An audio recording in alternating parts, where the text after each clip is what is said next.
नमस्कार दर्शकों, मैं कुणाल तुली और आप देख रहे हैं डी न्यूज़। हम खड़े हैं होटल राज मंदिर में और आज अनंतपुर गांव को लेकर कांग्रेस द्वारा एक बहुत ही महत्वपूर्ण प्रेस वार्ता का आयोजन किया गया है। आइए जानते हैं क्या है मुद्दा। हजारों करोड़ का नुकसान लोगों को हुआ, 50,000 से ज़्यादा लोगों का रोजगार का नुकसान हुआ। उसके बाद भी ये बात यहाँ तक नहीं रुकी। लोगों को लग रहा था जो मूलभूत पुराने गांव हैं, जो कॉलोनीज हैं, जो यहाँ 50-50 साल से मकान बनाए बैठे हैं, और गांव तो 1200 वर्ष पुराना, कि शायद ये तोड़फोड़ मेन रोड पे होकर अब रुक जाएगी। लेकिन जब लोगों की जानकारी में आया कि 6,500 से ज्यादा नोटिस ऐसे हैं जिसमें 1000 के करीब गांव में और 5,500 पटन से लेकर और फाटक तक जो अनंतपुर की जमीन है, शिवदुर्गा विहार जिसमें आ रहा है, वो सारे मकान भी उसमें ले रखे 5,500, तो टोटल 6,500 लोग। तो लोगों को लगा कि ये केवल नुकसान उन लोगों का ही नहीं है कि जो लोग यहाँ व्यापार कर रहे थे, और सभी 36 बिरादरी के लोग व्यापार कर रहे थे। ये तो और उससे भी ज्यादा आ गई कि अब तो हमारे मकान भी तोड़े। तो सभी लोग मिलकर, क्योंकि कहाँ जाए, लोकतंत्र में विधायक चुनता है आदमी, एमपी चुनता है ताकि उनकी बात रख सके, उनके अधिकारों की रक्षा कर सके और लोगों को इन्वायरमेंट दे सके, न्याय दे सके। एमएलए के पास तो लोग जाए कहां से? बड़कल के जो एमएलए को बड़कल में एरिया लगता है, क्योंकि एमएलए ने स्वयं ही, भाजपा के एमएलए गणेश अदरखा जी ने विधानसभा में ये कहा था कि उनके क्षेत्र बड़कल में, अरावली में अवैध तरीके से प्लॉटिंग होती है, अवैध तरीके से मकान बन रहे हैं, अवैध तरीके से लोग रह रहे हैं, फार्म हाउसेज बैंक, जो बैंक के करोड़ों रुपए टैक्स दे रहे हैं सरकार को, उनको अवैध करोड़ों रुपए व्हाइट में नगर निगम को टैक्स दिया हुआ है। सीएलयू चार्जेस, कई तो लोग ऐसे जिन्होंने 50-50, 60-60 लाख रुपए सीएलयू चार्जेस दिए। आनंद फानन में लोगों ने, क्योंकि जब आदमी पे बीतती है तो उनको जानकारी नहीं होती, आनंद फानन में लोगों ने यहाँ तक कि भाई एक पीछे एक ऑर्डर आया था सुप्रीम कोर्ट में केस कि भाई फॉरेस्ट में दूसरी लैंड आप दे दीजिए इक्विवेलेंट आपको पास करने के। हालांकि वो कोई मुकम्मल चीज नहीं है, लेकिन लोगों ने कम जानकारी की वजह से फॉरेस्ट में भी अप्लाई कर दिया, लाख 2-2 लाख फीस भर दी। वहां बताते हैं साइट पे पहले एक्सेप्ट हो जाता है, फिर रिजेक्ट हो जाता है, उनके पैसे और फंस गए। ये हालात हो भाई, आप एक्सेप्ट कर लो, उसके बाद आप प्रोसेस में डाल दो, अगर कानूनन होगा तो अप्रूवल दे देना। ये क्या मतलब है कि एक्सेप्ट कर लिया, रिजेक्ट कर लिया, आज साइट नहीं चल रही, जैसे ब्लैक मार्केटिंग होती है, वो एक माहौल बन गया कई सालों से, और उसके बाद ये परिणाम। तो जब ये हालात हो गए तो गांव के लोग, अनंतपुर गांव से लोग गए इकट्ठे होके कि भाई गांव सारा रोड पे बस रहा है और पीछे तक जा रहा है, क्योंकि 20,000 से ज्यादा आबादी का गांव, 1200 वर्ष से पुरानी हमारी पहचान। सूरजकुंड का अंतरांचल है, हिमाचल है, सभी जगह के पहाड़ है, नॉर्थ ईस्ट है, सभी जगह आप पहाड़ों में देखोगे तमाम रोड पे बिल्कुल दुकानें हैं, होटल है, मकान है, क्योंकि जहाँ जैसी भौगोलिक स्थिति होती है वहाँ की सरकारें वैसे ही लोग पाती, वहाँ की लोगों की जीविका, लोगों के मकान, उसको लोग प्रमोट करते हैं, वहाँ की सरकारें। और हमारे यहाँ क्या हो रहा है? हमारे यहाँ पीएलपी और फॉरेस्ट का डर दिखाकर लोगों को उजाड़ने की बात थी, भय आना बिल्कुल लाजिमी था। विधायक के पास तो जा नहीं सकते, उसने अवैध बता दिया। सभी लोग मिलकर माननीय मंत्री जी कृष्ण पाल तो यहाँ से लगातार तीसरी बार सांसद है, 3 बार यहाँ से विधायक भी रह चुके हैं, ऐसा तो है, मिनिस्टर भी रह चुके हैं इसी इलाके से। उनके पास जाना स्वाभाविक था, और आज सरकार में बैठे हैं, जिम्मेदारी भी उनकी बढ़ती है, ताकत भी उन्हीं के पास। तो जब लोग गए तो मैंने लोगों से संपर्क किया गांव में कि भाई ये बहुत अत्याचार हो रहा है, कहर हो रहा है इलाके के ऊपर, मुझे बताइए मेरी इसमें क्या ड्यूटी है, मुझे पता।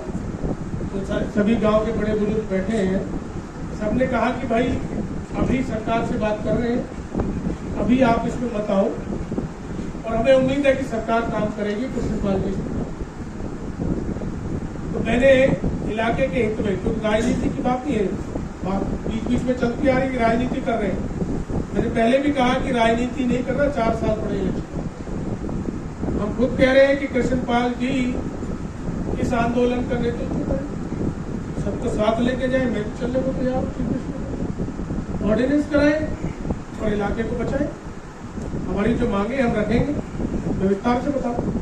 खैर बहरहाल जरूरत आन पड़ी हूँ, मैं इसलिए आपको ब्रीफ कर रहा हूँ कि आज पूरी मुकम्मल जानकारी आपके माध्यम से हम न केवल फरीदाबाद हरियाणा पूरे देश को दें, क्योंकि एक देशव्यापी आंदोलन है। कारण क्या है कि देश देहात से निकला है, गाँवों से निकला है, गाँवों की जो संस्कृति है उसी से देश निकल के गया, फिर कॉलोनियां बसी हैं, कस्बे बसे, शहर बसे। तो जब हमारी संस्कृति उजड़ जाएगी, हमारी पहचान उजड़ जाएगी, आज अनंतपुर की उजड़ी है तो फिर अगला गांव, फिर अगला गांव, ऐसे तो सारी अरावली को ही कर देंगे। 1400 किलोमीटर की अरावली है भाई। जो भी यहाँ गांव पड़ेगा ये तो सब वन क्षेत्र के नाम पर उजाड़ दिया जाए। दुनिया में कहीं ऐसा नहीं है। आप कहीं चले जाइए, झारखंड, छत्तीसगढ़ चले जाइए, वहां तक सरकारें इतने अधिकार देती हैं अपने वहां लोगों को, और खेती भी करते हैं, मकान भी बनाते हैं, वो जीविका भी। बहरहाल जब उनके पास पहुंचे तो उन्होंने वायदा दिया कि भाई गांव में कोई नुकसान नहीं होगा, गांव में तोड़फोड़ नहीं होगी। तो स्वाभाविक है, आज वो मंत्री हैं और प्रतिनिधित्व करते हैं, तो हम सबको भरोसा होना स्वाभाविक था, हमने किया। लेकिन 15 दिन बाद जब गांव के अंदर जेसीबी आई, बुलडोजर्स आए, फोर्सेस आई और उन्होंने कहा कि गांव में तोड़फोड़ हुई, गांव की कमेटी से मीटिंग की और कहा कि हमें 5-6 फार्म हाउस तो दी तोड़ने। उस समय मैं समझता हूं कि ऑर्गेनाइज्ड हमारा सिस्टम है, लोग कह के माहौल में थे। उन्होंने सोचा शायद 4 फार्म हाउस और दे देंगे तो काम बच जाएगा। वो गलत था, प्रशासन का वो तरीका गलत था, एक एक करके। खैर कमेटी ने कहा ये 4 फार्म हाउस तोड़ ली। उसमें एक फार्म हाउस हमारा एक फार्म हाउस पहले भी टूट गया, 1 महीने पहले। हमने तब भी आपत्ति नहीं की, हमने कहा कोई बात नहीं, जो सबके साथ हो रहा है कोई, हम राजनीति नहीं कर रहे, ना करेंगे इस मसले में। मैं आप सबको यकीन दिलाना चाहता हूँ। हमने कहा कोई बात नहीं, अगर ये दूसरा भी कुर्बान होता है और गाँव बसता है तो कोई इशू नहीं। लेकिन उनके साथ साथ 50 साल पुराने मकान राजकुमार राजवीर जी, जयवीर जी के, जो गांव की ढानी में है, जिनको देहाती भाषा में खरक कहते हैं, जहाँ पहले पशु बनते थे, छोटे मोटे कमरे बने होते थे, अपना सामान रखते थे, खरक कहते थे। उस खरक पे मकान बन गया सन 80 से पहले। उसको तोड़ने के लिए जब गई, बिल्कुल गांव की ढानी के साथ है गांव का, जब उसको तोड़ा, मैंने बहुत कहा, डीएफओ को कहा, ज्वाइंट कमिश्नर जो थे ड्यूटी मजिस्ट्रेट की, भाई एक बात बताइए, आपका अभियान तो महीने से चल रहा, महीनों चलाने की आपकी मंशा है, एक दिन में क्या हो जाएगा? आप इनको हियरिंग का मौका दो, ये अपने पेपर से ले जाके डिप्टी कमिश्नर से मिलेंगे। लेकिन नहीं दिया उन्होंने मौका और वहां तोड़फोड़ की, बच्चों को वहां से निकाला, औरतों को वहां से निकाला, और वो मंजर इतना हृदय विदारक आपने सबने देखा। बहुत से भाई आप थे कि किस तरह छोटे बच्चे बैग कंधे पे लगते, और घर की महिलाएं, बहुएं हमारे घर से निकली है, उसको देख के पूरे देश में पीड़ा। ये मामला ट्रिगर कहां से हुआ? पूरे देश में पीड़ा हुई कि इस तरह से गांवों को जाना जा रहा है। ये कोई आंदोलन विजय प्रताप का नहीं है, अतर सिंह जी का नहीं है, मेरे साहब का, कैलाश जी का, किसी का नहीं है। और ये राजकुमार जी आपका घर टूटा, आपका भी नहीं। ये आंदोलन पूरे देश का है। पूरे देश को इस बात का दर्द है कि 1200 साल पुराने गांव उजाड़े जाएंगे तो हमारा अस्तित्व, हमारी पहचान क्या है? आज हम पुरातत्व विभाग की अपने उन स्मारकों को तो बचा के रखते हैं कि हमारे पुरातत्व विभाग का स्मारक है, इन लोगों को नहीं बचा सकते। ये ट्रिगर तब से होता है, और उसी दिन से अविश्वास पैदा हुआ कि मंत्री जी ने कहा उसके बाद हो गया, तो अब कौन बचा है? सरकार के पास जाएंगे और अब हम आंदोलन करेंगे। लेकिन आंदोलन हम शांतिपूर्वक करेंगे, हमारी ये नीति थी और यही हमारी नीयत है। उसके बाद हमने कमेटी का गठन किया, अनंतपुर संघर्ष समिति, अतराली हमारे चेयरमैन है, हमारी पूरी कमेटी का गठन हो चुका है, मैं उसमें हम ये कहना चाहते हैं सुप्रीम कोर्ट की आड़ में अब जो हुआ है हमारे साथ नुकसान, जो अन्याय हुआ, मैं अब आपके सामने रखता हूं। इस सुप्रीम कोर्ट की आड़ में हरियाणा सरकार ये कहती है कि ये वन विभाग की जमीन है और इसलिए हमने तोड़ी है, और ये जो बाकी नोटिस दिए हैं ये वन विभाग ने ही दिए और इसको हम तोड़े। मैं ये पूछना चाहता हूं, सबसे पहले सरकार वन विभाग की परिभाषा दे कि वन विभाग क्या हो। सन 1927 में फॉरेस्ट एक्ट बना अंग्रेजों में, उसमें वन विभाग की कोई डेफिनेट वन की कोई डेफिनेट परिभाषा नहीं है कोई भी। उस समय किस लिए था कि टिम्बर का काम बहुत बड़ा होता था, आज भी तमाम जंगलात आज भी ठेकेदारों को टिम्बर के दिए जाते हैं। हर साल टिम्बर काटिए, उसको बेचिए, व्यापार करिए और नए पेड़ लगाइए। तो जब पेड़ इतना बड़ा हो जाता है तो टिम्बर की जरूरत है। तो टिम्बर के लिए, इस व्यापार के लिए कि केंद्र और अंग्रेजी सरकार का आधिपत्य रहे जंगलात पे, उन्होंने फॉरेस्ट एक्ट, उसको डेफिनेशन नहीं, और उसमें तमाम तरह की परमिशन, प्रोविजन और मुआवजे भी। सन 80 में एक्ट आया है इसका, जो फॉरेस्ट कंजर्वेशन एक्ट पहली बार। उसके बाद कंजर्वेशन एक्ट में यह आया कि फॉरेस्ट का डिफॉरेस्टेशन ना हो, उसको प्रिजर्व कैसे किया जाए, उसके अंदर क्या क्या गाइडलाइन है, क्या क्या परमिशन लेनी पड़ेगी। तो सेंट्रल गवर्नमेंट की एक अथॉरिटी एस्टेब्लिश की गई ताकि स्टेट्स केवल अपनी मर्जी से ना करें। सेंट्रल गवर्नमेंट की अथॉरिटी एस्टेब्लिश करने के लिए ये एक एक्ट है। लेकिन इसमें भी फॉरेस्ट की डेफिनेशन डिफाइन नहीं थी, लेकिन एक उसमें बिल्कुल तय है क्लॉज में कि फॉरेस्ट सरकारी जमीन पे ही हो सकता है, प्राइवेट जमीन पे फॉरेस्ट नहीं हो सकता। हमारे गांव अनंतपुर, मेवला, अंधीर, अभी इन 3 गांव थे, इनकी अपनी मलकियत की जमीन है। 4,500 एकड़ तो अकेले अनंतपुर की तक, ये इनकी अपनी मलकियत की जमीन है। तो प्राइवेट मलकियत में आप फॉरेस्ट में कैसे ला सकते? दूसरा, ये कहते हैं कि हमने PLPA सन 1992 में लगाया। उस समय कांग्रेस की सरकार थी, उस समय चौधरी भजनलाल चीफ मिनिस्टर थे, उस समय इस इलाके के मिनिस्टर चौधरी महेंद्र प्रताप जी, मेरे पिताजी। अब ये कहते हैं, डायरेक्ट सरकार ने नहीं कहा, लेकिन मैंने पहले भी कहा, चाय से ज्यादा जो केटलियां गर्म है वो माहौल को बिगाड़ने की कोशिश कर रही है। मैं माहौल को बिगड़ने नहीं दूंगा, मुद्दे को डिरेल हम नहीं करते। राजनीति का टाइम बहुत है, उसे बाद में करेंगे। लेकिन मैंने उनको जवाब दिया कि भाई ये काम ना करो, अनपढ़ पटवारी बस्ता भारी। आप पहले एक्ट को समझो। PLP एक्ट है, पंजाब लैंड प्रिजर्वेशन एक्ट, वो बहुत पहले का है, और उसमें 4,500 में 1467 एकड़ मात्र फॉरेस्टेशन के लिए दी गई थी। PLP में 4,500 सारे खसरे नंबर है, उसमें से मिल जाएगा। तो 1467 पे आज भी फॉरेस्टेशन, गांव को आपत्ति नहीं। गांव आपत्ति कर रहा है कि जो कम से कम 1000 से 1,500 एकड़ जमीन, तकरीबन इतनी होगी नहीं, सब 1,500 नहीं, जो अब गांव फिलहाल यूज में ले रहा है अपनी मलकियत, बाकी तो उससे ज्यादा नहीं होगी। 1,500, 4,500 में 1.5 होगी, तो 2,500 तो अभी भी बची है फॉरेस्ट के पास, और फॉरेस्ट लगा हुआ नहीं। तो आप जब ऑलरेडी 2,500-3,000 पे काबिज बैठे हैं, तो फिर इसको क्यों लेंगे?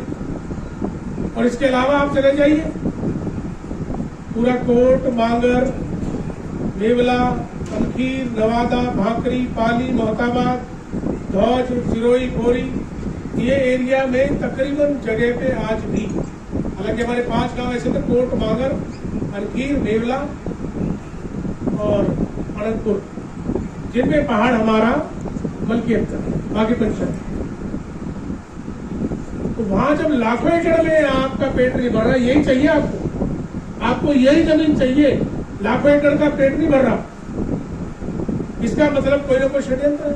ये सरकार कोई ना कोई जानबूझ के, डेलिबरेटली, या सरकार की लापरवाही क्या होगी वो भी बता देता कि जब खोरी को तोड़ा गया तो जमीन नगर निगम, नगर निगम ने फॉरेस्ट को दे दी कि हम प्लांटेशन के लिए आपको दें। सुप्रीम कोर्ट ने फॉरेस्ट ने कहा हम अपनी जमीन खाली करा रहे हैं। सुप्रीम कोर्ट ने कहा इनको पुनर्वास दे दो, पुनर्वास दिया नहीं, धोखे में रखा। तब जाकर ये मुद्दा अनंतपुर का आ गया कि इसमें और इलीगल स्ट्रक्चर्स क्या है। तो वन विभाग जो है हरियाणा का, हरियाणा सरकार को अपने वन विभाग के अधिकारियों से पूछना चाहिए, भाई आपने इसको अवैध कैसे बता दिए? तो आबादी है, जहाँ आबादी है, सड़क है, सीवर है, बिजली है, पानी है, स्कूल है, कम्युनिटी सेंटर है, हेल्थ सेंटर है, बारात घर है, प्ले ग्राउंड है, पार्क है, मकान है, दुकानें हैं, उसको फॉरेस्ट की डेफिनेशन में दुनिया में नहीं लाया जा सकता। आपके अधिकारियों ने गलत इंफॉर्मेशन सुप्रीम कोर्ट को दी और आप उसी गलत इंफॉर्मेशन के बेस पे लोगों को कत्ल आता है। उनको चाहिए था कि ये कहते कि भाई ये हमारे अधिकारियों की गलती है, और इन्होंने पहले भी किया। 2031 का जो मास्टर प्लान है उसका अमेंडमेंट करे सरकार, उसको आबादी शो करे। हम फॉरेस्ट में लाई नहीं करते। हमारा ये इलाका जब से मैं पैदा हुआ हूँ, 51 साल से तो मैं देख रहा हूँ, 85 साल से आप देख रहे हो, तब से आबादी और जीविका है यहाँ इस इलाके में, तो फॉरेस्ट कहाँ से आ गई? तो ये जो मिस रिप्रेजेंटेशन किया है सुप्रीम कोर्ट में, सुप्रीम कोर्ट को मिस रिप्रेजेंट किया है, इसकी गलती सरकार सुधारे। हमारी समिति की मांग ये है। उसमें कृष्णपाल गुर्जर जी ने अब लेटेस्ट गांव की समिति को ये कहा है कि मैंने चीफ मिनिस्टर से टाइम दिया, चीफ मिनिस्टर ने टाइम दिया है और सीएम से ये मांग रखी जाएगी। हमारी ये मांग है अब हमारी समिति की कि भाई अपनी गलती को सरकार सुधारे। सबसे पहली मांग तो हमारी है कि जितने भी स्ट्रक्चर तोड़े गए हैं, ये इलीगल तोड़े गए, इनका मुआवजा दे हरियाणा सरकार। उसमें ये अध्यादेश कराए कि भाई ये एरिया आबादी का है, फॉरेस्ट का नहीं है। ये पूरा गांव और ये हमारा इलाका जहाँ ये बने हुए स्ट्रक्चर, ये हमारे जो सरकारी नियम है, हरियाणा सरकार के नियम, इस पे लागू होते हैं। क्यों? सन 71 में FC आ गया था, मेरा तो जन्म भी नहीं हुआ था, आपको याद होगा। फरीदाबाद कॉम्प्लेक्स एडमिनिस्ट्रेशन, आप शायद सबसे पुराने आप जानते हैं, सन 71। तो जहाँ FC आ गया तो पंचायतें खत्म हो गई। FCA की आबादी में ये इलाका आ गया हमारा अनंतपुर का कुछ गाय लगभग, उसमें FCA के नियम लागू होंगे ना कि फॉरेस्ट। FCA के अंदर ये हमारा सारा इलाका जोन में बटा हुआ है, मास्टर प्लान की तरफ। रोड रिक्रिएशनल जोन में है, पीछे हमारी आबादी। सन 94 में हरियाणा सरकार ने इसको नगर निगम MC FCA से नगर निगम बन गया। अब नगर निगम का जोन मास्टर प्लान इस पे लागू हो गया। उसमें भी हमारा ये इलाका फॉरेस्ट में नहीं। TLPA तो समझो आप हेड माली है, 30 साल के लिए दिया गया। आप देखो जब ये कानून बना तो बनाने वालों ने कहा कि हमने इस TLPA को परमानेंट कर दिया तो फॉरेस्ट जबरदस्ती लोगों की जमीन पे स्वामित्व अधिकार ले लेगा, इसलिए 30 साल का दिया कि भाई 30 साल आप करिए और आगे बढ़ जाइए। फिर सरकार के नियम लागू, उसकी आड़ में, सुप्रीम कोर्ट की आड़ में जो ये कार्य हो रहा है उसके विरोध में हम इकट्ठे हुए हैं। हमने अपनी मांगे बता दी, हमें मुआवजा मिले, मास्टर प्लान में अमेंडमेंट हो, हमारा ये सारा इलाका आबादी में आए, जो जिस जोन में है उस जोन की परमिशन हमारे इलाके को मिले। आज हमारा वो इलाका जो सन 60-65 में जहाँ इंडस्ट्री लगनी शुरू होगी, अनंतपुर, लकड़पुर, देवला की जमीनों तक जा रही है। सबसे ज्यादा हमारे इलाके ने जमीन दी, इंडस्ट्रियलाइजेशन हमारे इलाके का हुआ। आज हम सबसे पिछड़े किस नाम पे?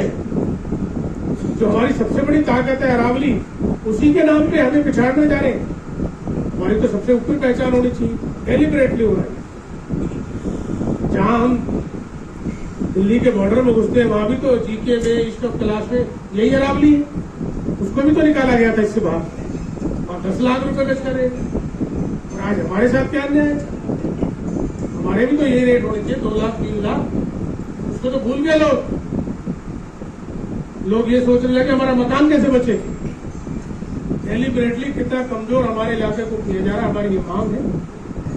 कृष्णपाल जी हमारे MP भी हैं, सांसद भी हैं और आपके मंत्री भी हैं देश में, चीफ मिनिस्टर उनके पुराने साथी भी रहे हैं और सरकार में भी शामिल है। वो इलाके की बात को उन तक पहुंचाए। मैं अभी भी ये कह रहा हूँ, राजनीति नहीं कर रहा, सारा इलाका अभी भी उनसे ही मांग कर रहा है कि भाई कृष्णपाल जी, आपने पिछले कई सालों में इस मामले की अनदेखी करके इस इलाके को इतना बड़ा नुकसान पहुंचाया जिसकी भरपाई नहीं हो सकती, लेकिन बावजूद इसके अभी भी ये इलाका कह रहा है कि आप अपनी और अपनी सरकार की भूल सुधार लें, मुआवजा दे दें, अमेंडमेंट करा दें, नई पॉलिसी के तहत जो जो परमिशन होगी हम अपने लोगों के साथ मिलकर अपनी कमेटी बना के सरकार के उसी मास्टर प्लान के हिसाब से काम करें। लेकिन हमें ये कतई मंजूर नहीं है कि हमें फॉरेस्ट और पीएलपीए के नाम पे उजाड़ा जाए, क्योंकि पीएलपीए 2022 में खत्म हो चुका। हम ये नहीं चाहते। इसी कड़ी में हमारा पूरे देश ने, पिछले 10 दिन से बैठे अनंतपुर की चौपाल पे, पूरे देश से लोग हमारे नेता आ रहे हैं, सभी पार्टी आ रही है, उन्होंने हमें सहयोग किया है, उन्होंने हमें वायदा किया है इतवार को ही कम से कम 5000 आदमी पूरे देश से आए। तो हमने ये तय किया है कि 13 तारीख को, बाकी जानकारी अध्यक्ष जी देंगे, हम 13 तारीख को एक महापंचायत राष्ट्रीय स्तर पर करेंगे, जिसमें हम अपने अधिकारों की मांग उठाएंगे। हम पूरी 36 बिरादरी से, क्योंकि 36 बिरादरी सर्व समाज का ये आंदोलन है, हमारा अकेले का नहीं। आज हमारे पे विपदा, कल को किसी और को, गांव में सभी बिरादरी, और कभी भी कहीं विपदा आई है तो हमारे ये गांव हमेशा खड़े हुए। आज तक ऐसा नहीं हुआ कि हमारा ये इलाका पूरे, मतलब चाहे हरियाणा ले लो या हरियाणा से बाहर ले लो, किसी भी आंदोलन में हम लोग गए हैं। क्यों? हमने इसको अपनी जिम्मेदारी माना है। तो इसीलिए 36 बिरादरी का हम सहयोग चाहते हैं कि हमारे इलाके का मुद्दा है, सरकार हमारी सुन नहीं रही, लेकिन हम चाहते हैं सरकार सुने। हमारा आंदोलन बदस्तूर जारी रहेगा। हम कोई धमकी नहीं दे रहे, हम कोई हिंसा नहीं कर रहे। हम सरकार को सिर्फ ये चेता रहे कि आप अपना काम कीजिए। आप ऑर्डिनेंस लाके सुप्रीम कोर्ट में लगा देंगे कि भाई हमने लगा दिया है, और अब आपका काम जब हो जाएगा, जब हमारी समिति उसको स्वीकार कर लेगी। अन्यथा मैं समझता हूँ जब तक हमारा आंदोलन जारी रहेगा। प्रेस के भाइयों से मैं जरूर आग्रह करूंगा कि ये बहुत न्याय की लड़ाई है, ये ऐसे गांव और ऐसी संस्कृति के अस्तित्व की लड़ाई है कि अगर ये गांव और ये इलाका उजड़ गया तो फिर बच सकता, इंसानियत उजड़ेगी, संस्कृति उजड़ेगी। और आप लोग लोकतंत्र के चौथे स्तंभ हैं, तो सबसे ज्यादा अब आपसे उम्मीद है, आप हमारी आवाज को पूरे देश में पहुंचाएंगे, और उम्मीद है हमारी मदद करेंगे। और मैं एक चीज और कहूंगा, मेरे किसी भाई ने लिख के भेजा, ये बात मेरे दिमाग में थी कि भाई हमने पहले तय किया था कि ये पीसीएम अनंतपुर की चौपाल पे ही करें। हाँ, कई दफा बिजली की, कई दफा वाईफाई की, कनेक्शन की दिक्कत है, सभी लोगों को शहर से वहां जाने में दिक्कत है, इसलिए हमने जाना। और आज अनंतपुर गांव से और भी गांवों से जो हमारे कमेटी के साथ है, जो हमारे साथ है मेंबरान अध्यक्ष, वो हमारे यहाँ सारे मौजूद हैं। आपसे अपील करते हैं, आपके माध्यम से पूरे देश में अपील करते हैं, सब समाज से, कि ये बिल्कुल हमारा कोई राजनीतिक कार्यक्रम नहीं, पॉलिटिकल पार्टी का नहीं है, किसी और एजेंडे पे हमें नहीं जाना। सब भाई जो आएंगे, सबसे हमारा आग्रह है कि भाई हम सिर्फ एक एजेंडे के लिए बैठे, सेव अनंतपुर, सेव शिवदुर्गा विहार और सेव फरीदाबाद। उसके साथ साथ हम और भी उन कॉलोनीज के लिए भी इस आंदोलन में ऐड कर रहे हैं, जैसे कि नेहरू कॉलोनी है, राहुल कॉलोनी है, और भी फरीदाबाद की तमाम कॉलोनी है जिनको अवैध तरीके से तोड़ा जा रहा है। 50,000 की आबादी नेहरू कॉलोनी में, उसको नोटिस दे दिया, 15 दिन में आप खाली कर दीजिए। 15 दिन में तो किराएदार को भी खाली करने का नोटिस जो 50 साल से, और सरकार सुप्रीम कोर्ट का आदेश है कि पहले पुनर्वास दो। तो मैंने यही कहा कि बगैर पुनर्वास के किसी भी झुग्गी हो, कॉलोनी हो, उसको नहीं छोड़ा जाएगा। अनंतपुर गांव अपने लिए भी और उन सब के लिए भी अनंतपुर गांव प्रतिबद्ध है, अनंतपुर संघर्ष समिति प्रतिबद्ध है। इसीलिए बाकी सभी गांवों का, सारी 36 बिरादरी का हम साथ चाहते हैं कि फरीदाबाद से ये जो भय का माहौल है, तोड़ का माहौल है, तोड़ा जा सके। तो प्लीज हमारे इस एजेंडे में हमारा साथ है। इस एजेंडे के अलावा और कोई बात ना हम इस पंचायत में करेंगे, ना अगली किसी पंचायत में करेंगे। ऐसा मेरा सभी से आग्रह जो सुनना चाहते हैं। 13 तारीख को 10 बजे सूरजकुंड पर पूरे देश की राष्ट्रव्यापी पंचायत अनंतपुर संघर्ष समिति के नेतृत्व में, तत्वाधान में की जाएगी, ताकि हमारी मदद कीजिए जा सके। ऐसा आह्वान मैं आपके माध्यम से करना चाहता हूँ। अब है तो 2 पहलवान लड़ते हैं, वहां वकील नहीं लड़ता, वहां दंगल होता। कोर्ट में वकील लड़ते, पहलवान लड़ने नहीं जाते। ये सुप्रीम कोर्ट का मैटर है। सुप्रीम कोर्ट का मैटर पेपर से आदेश है और पेपर का जवाब पेपर से देंगे। कौन देगा? हरियाणा सरकार ने गलती की है, उनके अधिकारियों ने गलती की है, उसको ठीक कौन करेगा? सरकार लिखित में करेगी। आश्वासन पे हम रुके कि ये लिखित में कराएंगे, लेकिन जब महीना बीतने के बाद भी उस पर कोई कार्रवाई शुरू नहीं हुई तो स्वाभाविक है हम अपने घर तोड़वा दें, अपने बच्चों को सड़क पे ला दें। इसलिए हमें वो है। आज भी हम उन पर ये नहीं कह रहे कि भरोसा नहीं, हम कह रहे हैं कि पिछले 1 महीने में आपकी बात गलत साबित हुई, आपकी गफलत की वजह से नुकसान हो गया, अब आप उसे ठीक कर लीजिए। हम अब भी आप पे भरोसा करने को तैयार है, बशर्ते कि आप सरकार से अध्यादेश लाके सुप्रीम कोर्ट में लिखित जवाब देके कार्रवाई को रुकवा दें। PLP, पंजाब लैंड रिजर्वेशन, ये पंजाब के लिए। तो पंजाब जब बटा हरियाणा और हिमाचल में 3 जगह हो गया, पंजाब हरियाणा हिमाचल, तो ये PLP है तीनों के लगते हैं। तो ये लोकल एक्ट है इन्हीं स्टेट्स में, सेंट्रल एक्ट नहीं है। और इस एक्ट में ये है कि ये प्रिजर्वेशन के लिए, संरक्षण है भाई साहब, इसमें स्वामित्व नहीं दिया जाता। ये खाली एरिया में संरक्षण के लिए जो एरिया खाली पड़ा है, तो 4400 एकड़ अनंतपुर की जमीन थी, उसमें जो PLP लगा उसमें 1467 में था। आज भी गांव के पीछे 2500 एकड़ से ज्यादा में अभी कोई कार्रवाई नहीं हो रही, लेकिन वो 30 साल के लिए तो खत्म भी हो गया। जो हमारा ये एरिया इसमें तो लगा ही नहीं है।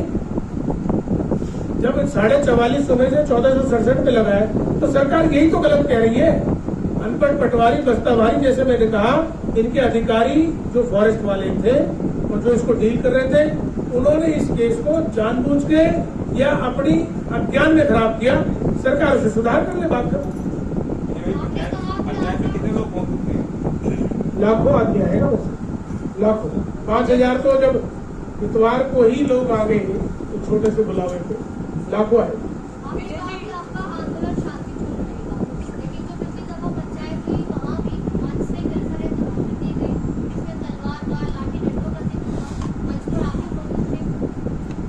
देखिए वैसे मेरी बात सुनिए, मैं रोज मीडिया फाइट देखता हूँ और कई समाज हमारे ऐसा आंदोलन करते हैं दिखाने के लिए, तलवारें भी दिखाएं, ठीक है जी, कि भाई हम कमजोर नहीं है। वो संकेत होता है, प्रतीकात्मक, किसी को मार नहीं रहे, वो एक प्रतीकात्मक है कि हम लोग कमजोर नहीं है जो सरकार हमें दबा ली, ठीक है। तो आप इसको ना प्रतीकात्मक मान, जो लोग आ रहे हैं उनकी पीड़ा बोल रहे।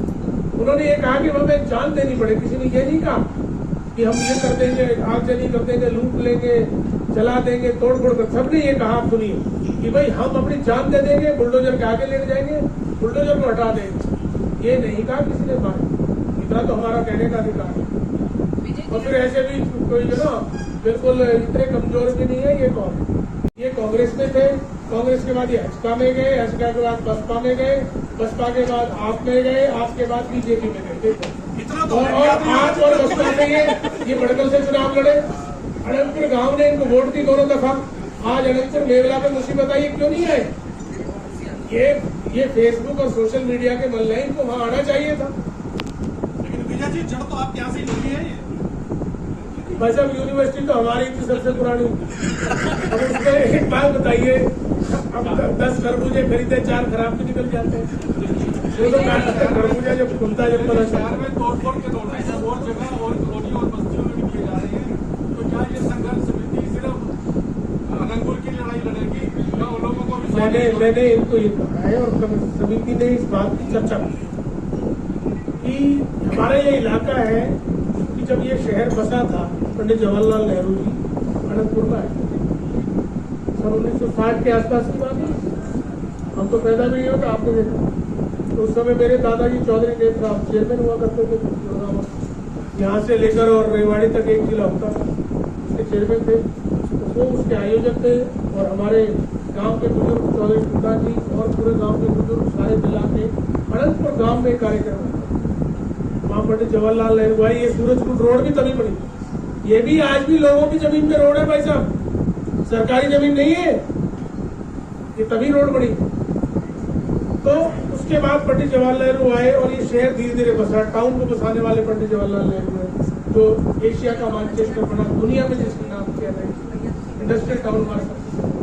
इसका सबसे बड़ा सहयोग, अगर देहात के लोग सहयोग नहीं करता तो ये शहर बढ़ेगा। आप देखिए कि हमारा जो देहात है ये कितना ज्यादा प्रॉस्पेरिटी को बढ़ाने वाला है, प्रॉस्पेरिटी को और लोगों को, समाज को बढ़ाने वाला ये फरीदाबाद यूथ का था। आज तक देहात और कॉलोनी और गांव के इस शहर में झगड़े दंगे नहीं हुए, इतनी बड़ी मिसाल है। तो लोगों ने ये महसूस किया कि जिन लोगों ने शहर बसाया, अगर आज उन्हीं को उखाड़ के फेंक देंगे तो फिर तो शहर के अंदर कोई माहौल ही नहीं बचेगा, हर आदमी डर में आ जाए। तो अनंतपुर और आसपास के मेवला, अंकीर गांवों ने सबने मिलकर कि भाई नहीं, हमने अपनी मजबूती, पहले अपनी ताकत को बचाना है, उसके बाद हम पूरे फरीदाबाद में जहां गैर कानूनी तोड़फोड़ हो रही है, हमारी ये सारी समिति उसके लिए चलेगी। जिस तरह नोएडा में अवैध कॉलोनियों को नियमित कर दिया गया था और पहले उस तरह से, और जो कमर्शियल साइड है उनको भी नियमित कर दिया गया था, उस तरह यहाँ पर भी की जा सकती है और आज भी की जा सकती है। देखिए यहाँ के जो फिलहाल 11 साल से फिर कहेंगे लोग राजनीति करें, सच तो बोलना ही पड़ेगा। 11 साल से बीजेपी लगातार ट्रिपल इंजन की सरकार, ठीक है जी। ये लोग अपनी बैलेंस शीट को बढ़ाने में लगे, अपने बिजनेस पे लगे। तो मैं मुद्दे से डिरेल नहीं होना चाहता, नहीं मेरे पास बहुत बड़ा विजय जी, एक मिनट का जवाब, ठीक है जी। इन्होंने 11 साल में चौधरी महेंद्र प्रताप जी जब मिनिस्टर थे तो पहले 31 कॉलोनी हमने भजनलाल जी जब सीएम थे चलता, दोबारा जब वो मिनिस्टर बने कैबिनेट 2009 से 14 के बीच, जब चौधरी महेंद्र सिंह, जब 69 कॉलोनी हमने पास कराई, जिसमें ये शिवदुर्गा विहार भी है जहाँ 5,500 नोटिस है। इनको ये अकल नहीं है, जिस कॉलोनी को हरियाणा सरकार पास कर चुकी है, रेगुलाइज कर चुकी है, आज उसी के वन के अधिकारी, वो सरकार से बड़े, चीफ मिनिस्टर से बड़े हो गए, चीफ सेक्रेटरी से बड़े हो गए, गवर्नर से बड़े हो गए वन विभाग के अधिकारी, उसको अब दोबारा बंद कर रहे हैं। तो क्या नहीं इन्होंने किया, इन्होंने इतना बड़ा डेरा 100 कॉलोनी हमने पास की है, ये कर ही नहीं रहे, ये हाउसिंग की स्कीम बढ़िया निकाल नहीं रहे। ऐसा नहीं है, नोएडा से ज्यादा हमारे यहाँ काम होता था। ये तो बीच में जो सरकारें बदली है ना, जो ताजा लोगों की मानसिकता इन्होंने धार्मिक उन्माद पे लाई है और आज से चली गई। आज फरीदाबाद जो टॉप की सिटी होती थी देश में, दुनिया में, आज हम 100 का 300 नंबर पे, इन्हीं के गलत नतीजों को परिणाम। सभी समाज के लोग आ रहे हैं, सभी पॉलिटिकल पार्टीज के लोग आ रहे हैं, लेकिन ये गैर राजनीतिक मंच है, ये एक सामाजिक चेतना मंच है और यही सामाजिक मंच है। सारे लोग आ रहे हैं, बीच में राजनीति चल रही है, सोशल मीडिया के माध्यम से भी चल रही है, आ रही है, लेकिन लोगों को जानकारी देने के लिए ही कि भाई हम बिल्कुल सोशल कॉज के लिए लड़ रहे हैं। इसीलिए तो आज आप लोगों को तकलीफ दी गई कि आपके माध्यम से पूरे देश में जो ये भ्रम ये लोग फैला रहे हैं, उस भ्रम को तोड़ने के लिए आज समिति आपके समक्ष है। घंटे 2 घंटे 5 घंटे का टाइम तो लगती है, ये थोड़ी 9 बजे आकर जेसीबी लगा के धड़ाधड़ तोड़ दो। तो ये मेरे सारी समाज से आपसे हाथ जोड़ कर रिक्वेस्ट अपील करता हूँ, 13 तारीख को सारा समाज मेरे को न्याय दिलवाए। धन्यवाद।